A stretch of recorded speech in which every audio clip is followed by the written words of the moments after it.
Hello friends माया और ममतार आगामी episode रे देखा पाइबे आनी आदर्श को कही चलो आदर्श आमे खूब शीघ्र पल्स आउ ममता दी को खोजी बाहर करवा तुम दुई जन ए दुनिया रे इन्स्पेसिबल आदर्श तेणु एभलिया कथा को मन को केबे भी आणनी ता बापार दुख सही न पारी निशा आदर्श पाखक दौड़ी आसी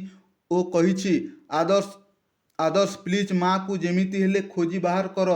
मु माँ बापा आखिरु लुह आउ जमारू देखिपारु नाही बोली कांदी कांदी कही आदर्श ता लुह पोछि देई कही तमे चिंता करनी दीदी मु तुमको कथा देउछि खुड़ी आउ पल्लवी को कहीं पाताल भी लुचाई रखे ना मु ताकू निश्चय खोजी बाहर करी आनी कही दैट्स वन ए ब्रेडमैन निशा कही माँ आउ पल्लवी न मिलिले मु ग्रिटी फिल करी मरीजी आदर्श कही नाई दीदी तुमे तुमको दोषी बोली मन करनी एथिपाई तुमर किछि भी दोष नाही बास तुमे दादांक कथा बुझ खुड़ी आउ पल्लवी कथा मो उपरे छाड़ी दियो सतरे कौन आदर्श ओ आनी पल्लवी और ममता को खोजी बाहर करि पारिबे ना नाही आपण माने कौन भाबुचंती कमेंट सेक्शन रे निश्चय जणांतु।